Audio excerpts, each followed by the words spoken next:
क्या आपने कभी सोचा है कि अगर आपको पहले से पता चल जाए कि आप कब मरने वाले हैं, तो क्या आप उस मौत को टाल सकते हैं? या मौत एक ऐसी ताकत है जो अपना रास्ता खुद बना लेती है, चाहे आप कितनी भी कोशिश कर लें। आज की इस कहानी में एक लड़का अपनी आंखों के सामने अपनी और अपने दोस्तों की मौत का मंजर देखता है, और फिर शुरू होता है एक ऐसा खेल जिसमें मौत खुद खिलाड़ी बन जाती है। यह है फाइनल डेस्टिनेशन की कहानी, जहां बचना मुमकिन नहीं, सिर्फ टाला जा सकता है थोड़ी देर के लिए। कहानी शुरू होती है एक हाई स्कूल के ग्रुप से, जो फ्रांस के लिए एक फ्लाइट पकड़ने एयरपोर्ट पहुंचता है। इनमें है एलेक्स ब्राउनिंग, एक शांत लेकिन गहरी सोच वाला लड़का। उसके साथ हैं उसके दोस्त, टीचर्स और कुछ अनजान चेहरे, जो सब उसी फ्लाइट में सवार होने वाले हैं।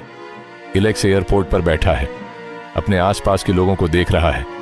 तभी अचानक उसके जन में अजीब सी बेचैनी घुलने लगती है। वो प्लेन में बैठता है, सीट बेल्ट बांधता है, और तभी उसे एक भयानक ख्याल आता है, जैसे कोई उसे आगाह कर रहा हो। अगले ही पल प्लेन टेक ऑफ करता है, और एलेक्स की आंखों के सामने वो होने लगता है जो किसी बुरे सपने से भी ज्यादा खौफनाक है। प्लेन में अचानक कंपन शुरू होता है, इंजन में आग लगती है, केबिन में दहशत फैल जाती है, और चंद सेकंडों में पूरा प्लेन आसमान में फट जाता है। हर मुसाफिर, हर दोस्त, सब कुछ पल भर में राख हो जाता है। लेकिन यह सिर्फ एक झलक थी। एलेक्स की आंखें खुलती हैं और वो पाता है कि वो अब भी एयरपोर्ट की उसी सीट पर बैठा है। यह सब एक प्रीमोनिशन था, एक चेतावनी जो सिर्फ उसे मिली थी। दहशत में एलेक्स चीखते हुए खड़ा होता है, प्लेन से उतरने की जिद करता है। लोग उसे पागल समझते हैं, लेकिन उसकी घबराहट इतनी सच्ची लगती है कि क्रू उसे प्लेन से बाहर निकाल देता है। उसके साथ उसकी एक सहपाठी क्लियर, कुछ और स्टूडेंट्स और एक टीचर मिस लेफ्टन को भी उतार दिया जाता है, क्योंकि हालात संभालने के लिए उन्हें भी बाहर करना पड़ता है। एलेक्स को शक की नजर से देखा जाता है। पुलिस उससे पूछताछ करती है, बाकी यात्री गुस्से में उसे कोसते हैं। लेकिन तभी रनवे पर खड़े सब लोगों की आंखों के सामने वही होता है जो एलेक्स ने देखा था। प्लेन आसमान में उड़ान भरता है और कुछ ही पलों में भयानक धमाके के साथ टुकड़ों में बिखर जाता है। सन्नाटा छा जाता है। जिन्हें अभी तक पागल समझा जा रहा था, वो अब सच में जिंदा बचे लोग हैं। हफ्तों बाद जिंदगी फिर से पटरी पर लौटने की कोशिश करती है, लेकिन बचे हुए लोगों पर शक और सवालों का साया मंडराता रहता है। एलेक्स को अजीब सपने आते हैं, अजीब इशारे नजर आते हैं, और फिर होता है पहला हादसा। टॉड नाम का एक स्टूडेंट, जो प्लेन से बचने वालों में शामिल था, अपने बाथरूम में अकेला होता है। शॉवर की तार, टॉवल, पानी से भीगा फर्श, सब कुछ मिलकर एक ऐसा जाल बुनते हैं कि टॉड का दम घुटने लगता है और वो वहीं दम तोड़ देता है। सब इसे एक हादसा समझते हैं, लेकिन एलेक्स के जहन में घंटियां बजने लगती हैं। एलेक्स को यकीन होने लगता है कि ये महज इत्तेफाक नहीं। वो सोचता है कि जो लोग प्लेन क्रैश में मरने वाले थे, मौत अब उन्हें एक एक करके उसी क्रम में निशाना बना रही है जिस क्रम में उनकी मौत लिखी थी। कोई उसकी बात पर यकीन नहीं करता, यहां तक कि क्लियर भी शुरू में उसे शक की नजर से देखती है। लेकिन धीरे धीरे जैसे और मौतें होने लगती हैं, क्लियर भी एलेक्स के साथ खड़ी हो जाती है। अगला निशाना बनती है मिस लेफ्टन, वही टीचर जो प्लेन से उतरने वालों में शामिल थी। एक शाम उसके घर में गैस लीक होती है और चंद पलों में उसका पूरा घर धमाके के साथ उड़ जाता है। एलेक्स और क्लियर मौके पर पहुंचते हैं, लेकिन तब तक बहुत देर हो चुकी होती है। अब एलेक्स को पूरा यकीन हो जाता है कि मौत का एक हिसाब है, एक तरतीब है, और वो खुद इस लिस्ट में शामिल है। एलेक्स एक और सर्वाइवर कार्टर से मदद मांगने की कोशिश करता है, लेकिन कार्टर गुस्सैल और जिद्दी लड़का है जो एलेक्स की बातों को बकवास समझता है।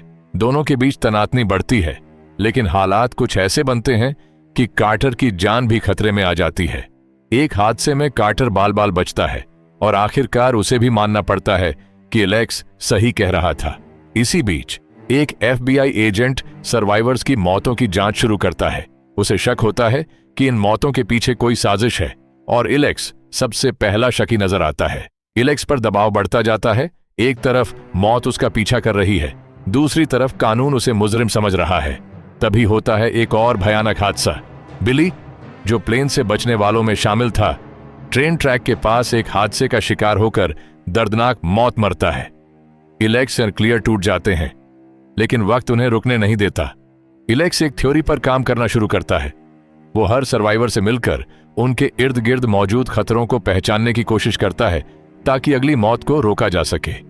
इलेक्स को एहसास होता है कि मौत सीधा वार नहीं करती, बल्कि आसपास की मामूली चीजों को आपस में जोड़कर एक जंजीर जैसी घटना बनाती है, जिसका आखिरी नतीजा मौत होता है। हर बार जब कोई सर्वाइवर बचता है तो लगता है जैसे खतरा टल गया, लेकिन असल में मौत सिर्फ अपना तरीका बदलती है, वक्त बदलती है, मगर अपना निशाना नहीं छोड़ती। अब कहानी अपने सबसे तनावपूर्ण मोड़ की तरफ बढ़ती है। इलेक्स और क्लियर मिलकर तय करते हैं कि उन्हें बचे हुए सर्वाइवर्स को बचाने के लिए कुछ बड़ा करना होगा। कार्टर, जो अब इलेक्स की बात मान चुका है, उसका साथ देने लगता है। तीनों मिलकर मौत के अगले वार को पहचानने और रोकने की कोशिश करते हैं। एक के बाद एक करीबी हादसे होते हैं, कभी गैस लीक, कभी बिजली का करंट, कभी कोई गिरती हुई चीज। हर मंजर दिल थाम देने वाला होता है, क्योंकि हर बार लगता है कि बस अब कोई नहीं बचेगा। आखिरकार इलेक्स को एक आइडिया सूझता है। वो सोचता है कि अगर मौत ने उन्हें एक तरतीब में मारने का फैसला किया है, तो शायद उस तरतीब को उलट पलट करके या किसी और की जान बचाकर वो खुद अपनी और क्लियर की जिंदगी बचा सकता है। एक रात हालात बेहद खतरनाक मोड़ लेते हैं, जब इलेक्स क्लियर को एक जानलेवा हादसे से बचाने के लिए अपनी जान की बाजी लगा देता है। कई पल ऐसे आते हैं जब लगता है कि अब बचना नामुमकिन है, लेकिन आखिरी लम्हे में इलेक्स अपनी सूझबूझ और हिम्मत से क्लियर को बचा लेता है। इस घटना के बाद इलेक्स को लगता है कि उसने आखिरकार मौत के डिजाइन को तोड़ दिया है, कि अब वो और उसके बचे हुए दोस्त सुरक्षित हैं। महीनों गुजर जाते हैं, जिंदगी सामान्य होने लगती है। इलेक्स और क्लियर मिलकर एक छोटी सी ट्रिप पर निकलते हैं। हल्के फुल्के पल बिताते हैं, जैसे आखिरकार उन्होंने मौत को मात दे दी हो। लेकिन कहानी का सबसे बड़ा झटका अभी बाकी है।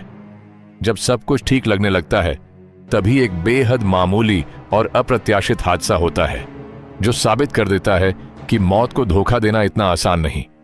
आखिरी लम्हों में पर्दे पर वो सच्चाई उभरती है, जो पूरी कहानी को एक ठंडी डरावनी सोच के साथ खत्म करती है कि मौत को टाला जा सकता है, हराया नहीं जा सकता। वो देर सवेर किसी न किसी शक्ल में अपना हिसाब जरूर बराबर करती है। यही है फाइनल डेस्टिनेशन की कहानी। एक ऐसी कहानी जो हमें सोचने पर मजबूर करती है कि क्या तकदीर वाकई लिखी जा चुकी है, और क्या इंसान उसे बदलने की कितनी भी कोशिश कर ले, आखिर में वो सिर्फ वक्त खरीद सकता है, मौत को हरा नहीं सकता।